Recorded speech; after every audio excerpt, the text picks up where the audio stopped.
tumefika katika nyumba moja.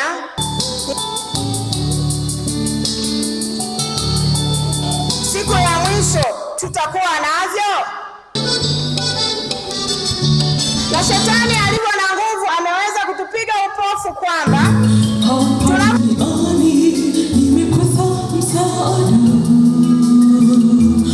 Bwana Yesu asifiwe. Bwana asifiwe sana. Amen. Nimefurahi sana kwa wimbo wa wanakwaya. Mungu awabariki. Amen.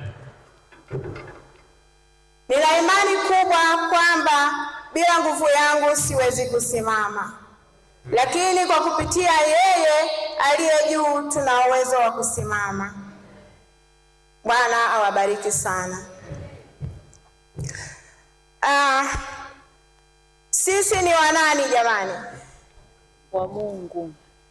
Sisi ni wa Mungu. Na imani hata hawa wote ambao wana upungufu wa viungo au hata walemavu wa ngozi, nao wote ni wa Mungu. Ijapokuwa wanadamu tunaenda kinyume na mapenzi ya Mungu, lakini ni kiburi tu, ila wote ni wa Mungu. Tuombe. Mtakatifu, mtakatifu, mfalme wa amani, uishie mahali pa juu palipoinuka. Asante Bwana Yesu kwa kunipa hii nafasi ambayo sikuwahi kuifikiria hata siku moja.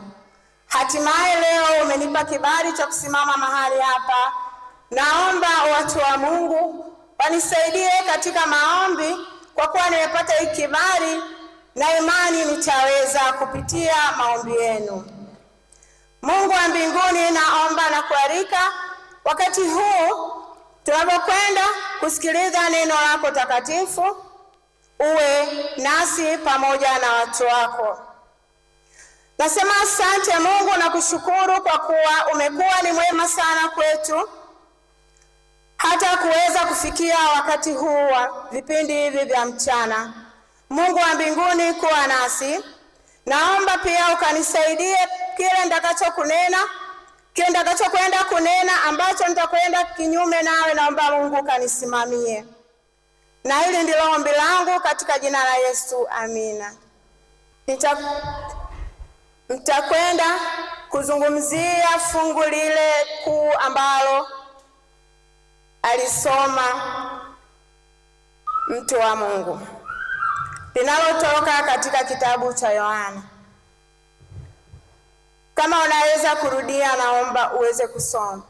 Nao waraka wa kwanza wa Yohana Mtakatifu sura ya 3 fungu la 4 linasema, kila atendaye dhambi afanye uasi, kwa kuwa dhambi ni uasi.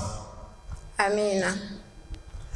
Kila atendaye dhambi amefanya uasi, kwa kuwa dhambi ni uasi.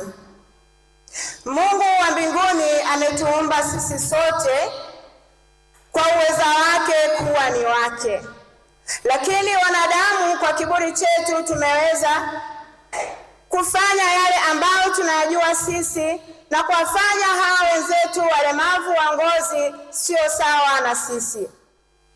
Tumeweza kufanya maamuzi ya kujichukulia maamuzi yetu binafsi kwa kuweza kujali maisha yetu ya duniani bila kufikiria kwamba haya yote tunayoyafanya tunayaacha duniani. Tumekuwa tukiwatumia wenzetu kwa imani ya kwamba ukileta viungo vya mlemavu wa ngozi ambaye ni albino utafanikiwa. Na kwa kuwa shetani ameweza kuchukua nafasi kubwa kwetu kuliko Mungu, nasi tumekuwa tukitumia njia hiyo kwa ajili ya mafanikio yetu binafsi, bila kufikiria kwamba hivi vitu tunavyovitafuta duniani, je, siku ya mwisho tutakuwa navyo? Na shetani alivyo na nguvu ameweza kutupiga upofu kwamba tunapokwenda kufanya mambo haya ya kidunia, tunasahau ya kuwa hizi mali ambazo tunazitafuta, majumba, pesa na kadhalika, magari, Siku ile mtu unapokwenda kufunga macho yako unaviacha duniani, hatujui hilo. Lakini laiti tungekuwa tuna hofu ya Mungu, tungefikiria kwamba sisi sote ni wake. Pamoja na kuwa kwa sasa imekuwa ni tofauti sana, maana hata sio ambao walemavu wa ngozi nao pia wamekuwa wakitumika sana kwa asilimia kubwa. Lakini haya yote ni kwa sababu ya kujitafutia maisha ya duniani. Tunasahau, tunashindwa kujiuliza, je, mimi niliyefanya hili leo, siku ya mwisho nitakuwa wapi? Na haya mambo yamekuwa yakifanyika kwa sababu asilimia kubwa wanaotumia kwa ajili ya kutekeleza haya maovu ni ndani ya familia zetu. Kwa mfano, hao wenzetu walemavu wa ngozi, asilimia kubwa unakuta ni ndani ya familia yake ameweza kushiriki kwa ajili ya utekaji, kuuawa. Haya yote ni kudanganyika na waganga wa kienyeji. Mungu atusaidie sana. Je, ni nani ambaye anatakiwa kuwalinda hawa watu na kama sio sisi? Sisi ambao tunatambua hili kwamba kufanya hivi ni dhambi, basi tuweze kuwaficha watu hawa, tuwasaidie kwa upendo, ukarimu, tukae nao, tuzungumze nao. Watajisikia faraja na hata kufikiria kwamba hata sisi tunastahili na kupata ujasiri wa kuweza kujitetea wakati dhoruba inavyowapata. Nina kisa kimoja ambacho kupitia hawa walemavu wa ngozi. Nina kipindi nikiwa mzima, nikiwa nazunguka huku na huku katika changamoto za maisha, niliwahi kufika katika nyumba moja, ni hapa pa Iringa lakini ni huku Mtela vijijini huko. Nilifika katika nyumba moja, lakini yule mtu kawa tumefahamiana mpaka tukawa tupo ukaribu sana. Siku moja binti yake alipata ujauzito na tayari nikiwa sasa sioni. Yule binti alitoka kule kwao kwa ajili ya kuja kujifungua hapa mjini. Alifikia kwangu. Muda ulipofika alikwenda hospitali akajifungua. Lakini yule mtoto aliyejifungua alikuwa ni mweupe sana. Hata aliporudi kule kwao wakaanza kushangaa, mbona wewe umemleta mtoto mzungu? Baba yake ni nani? Na yule binti akasema, mimi sijui kwa sababu mimi sikuwa na mahusiano na mzungu. Lakini kadri siku zinapozidi kwenda, yule mtoto rangi yake haikubadilika, na ndipo alipogundua kwamba amempata mtoto mwenye ulemavu wa ngozi. Mama yake mzazi akamwambia binti yake, kama umemzaa huyu mtoto huwezi kukaa na mimi, maana hawa watoto wanatafutwa sana. Kwa hivyo tunaweza tukavamiwa muda wote na tukauawa wote. Kwa hiyo mimi siko tayari kuishi na wewe. Na kweli mpaka hivi ninavyoongea yule binti alichukua hatua na kwenda kupanga kuishi sehemu yake, kwa kuwa mama yake mzazi ameweza kumtenga na kumnyanyapaa kupitia huyu mtoto. Mimi binafsi najiuliza, je, huyu mama, wangetokea hawa watu wanaofanya matukio haya na wakampatia pesa, unadhani ataweza kuzuia kumuuza huyo mtoto? La hasha.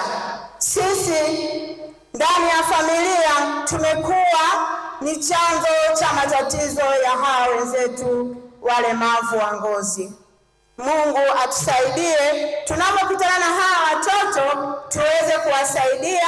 Watoto watu wazima ambao wameshakuwa watu wazima tuwe nao karibu, kwa sababu sote ni wa Mungu.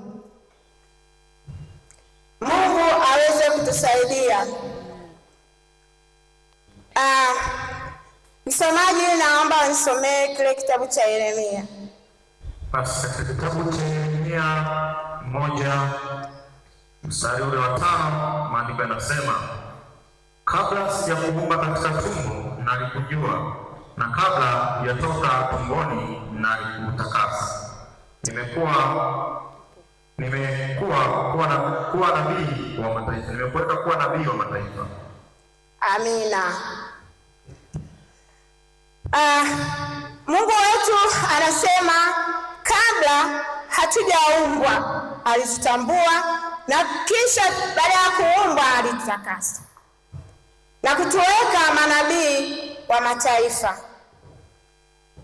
Kwa hiyo hawa walemavu wa ngozi wanaweza kufanya lolote na katika kitengo chochote, tusiwatenge. Mungu wa mbinguni anatujua, kwa sababu na hasa sisi wanawake, unapokuwa na ujauzito huwezi kujua mimi nitazaa ni mtoto wa aina gani. Hilo ni fumbo ambalo Mungu anajua. Ijapokuwa sasa kwa utandawazi wengi wana wetu ambao wanasema mimi mpaka nijue nimembeba mtoto wa aina gani, lakini Mungu hata usipojua yeye anajua ulichokibeba.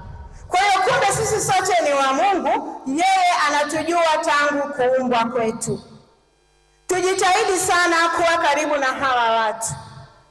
Hata watoto wetu wadogo wanapokuwa, kwa sisi ambaye tumebarikiwa kupata watoto wa ngozi ya tofauti na hawa wenye ulemavu wa ngozi, tujaribu kuwafundisha. Unapokutana na mtoto wa aina hii, huyu ni mtoto wa mlemavu wa ngozi, sio kosa yake, bali ni Mungu mwenyewe ndio amemuumba. Ni wana changamoto sana, wamekuwa ni watu wa kujificha, wasio na amani, ni watu ambao wanajihisi kwamba wao ni watofauti na sisi wengine, lakini sio kweli. Na tukianza kuwafundisha watoto wetu wadogo kwamba hawa watoto ni wa aina gani, au mkikutana na watoto wa namna hii ni watu wa aina gani, au kukutana na mtu wa aina hii ni mtu wa aina gani, na wao tunawajengea ule upendo wa kuwa karibu na watu hawa, na hawatawatenga kamwe. Watacheza pamoja, wataishi nao pamoja vizuri. Mungu atusaidie tuweze kuwa na watu hawa vizuri kwa upendo, amani, kuwaonyesha mapenzi yaliyo mema. Na hasa sisi ambao tuko ndani ya Kristo tumeweza kutambua kwamba hawa watu ni watu ambao wanatengwa, na hata ndio maana leo ikawepo katika makanisa yetu kwa ajili ya watu kama hawa, kwa kuwa tumetambua hawa watu ni wenzetu na wana upungufu fulani na wana uhitaji. Ndio maana ikawepo hii siku maalum kwa ajili yao, kwa ajili ya kuchanga, kwa ajili ya kuweza kupata mahitaji yao. Mungu atusaidie, kwa sababu mimi na wewe hatujui sisi kesho Mungu atatupa mtoto wa aina gani. Hiyo ni siri ya Mungu. Amen. Sasa tunapokutana na watu hawa, tujaribu kukaa nao, kupiga nao stori. Hawa watu wamebeba mizigo mikubwa sana ndani ya familia zao. Ni watu ambao wanatengwa sana. Ile neno narudia, nishawahi kuongea hata siku moja. Watu wenye ulemavu, haijalishi ni hawa watu wenye ulemavu wa ngozi, ni watu wote wenye ulemavu aina tofauti tofauti. Changamoto tunazozipitia ni ngumu sana, kwa sababu sisi tumekuwa ni watu wa kwanza kutengwa na familia zetu. Kwa hivyo basi, kama ndani ya familia zetu tunatengwa na kunyanyapaliwa, tukimbilie wapi? Na kama sio katika nyumba ya Mungu. Nyinyi ambao tayari Mungu ameweza kuwafunua na kuweza kuwajulisha kwamba hawa watu ni watu ambao ni wahitaji, hawa watu wana mahitaji, basi mjaribu kuwa karibu na watu kama sisi, mjaribu kutupa upendo, mjaribu kutupa furaha, kwa sababu hizi furaha majumbani mwetu tulio wengi hatuzipati kabisa. Na Mungu atusaidie. Amen. Katika kile kitabu cha Zaburi, msomaji, katika kitabu cha Zaburi ya 27 fungu la kwanza na la pili, maandiko yanasema, Bwana ni nuru yangu na wokovu wangu, nimwogope nani? Bwana ni ngome ya uzima wangu, nimhofu nani? Watenda mabaya walipolikaribia, wanile nyama yangu, watesi wangu na adui zangu walinikwaa wakaanguka. Amina. Kumbe Mungu anasema yeye ni nuru yetu. Kumbe kama Mungu ni nuru yetu, tumuogope nani? Hatuna kumwogopa. Sisi ambao tuko ndani ya Kristo hatuna wa kumwogopa. Kwa hiyo sisi tuna uwezo mkubwa wa kuweza kuishi na hawa watu na hata kuwafundisha hata maneno ya Mungu inapobidi, ili kuwajengea uwezo wa kuweza kujiamini. Hata adui anapokuja mbele zao, wana uwezo wa kuweza kujitetea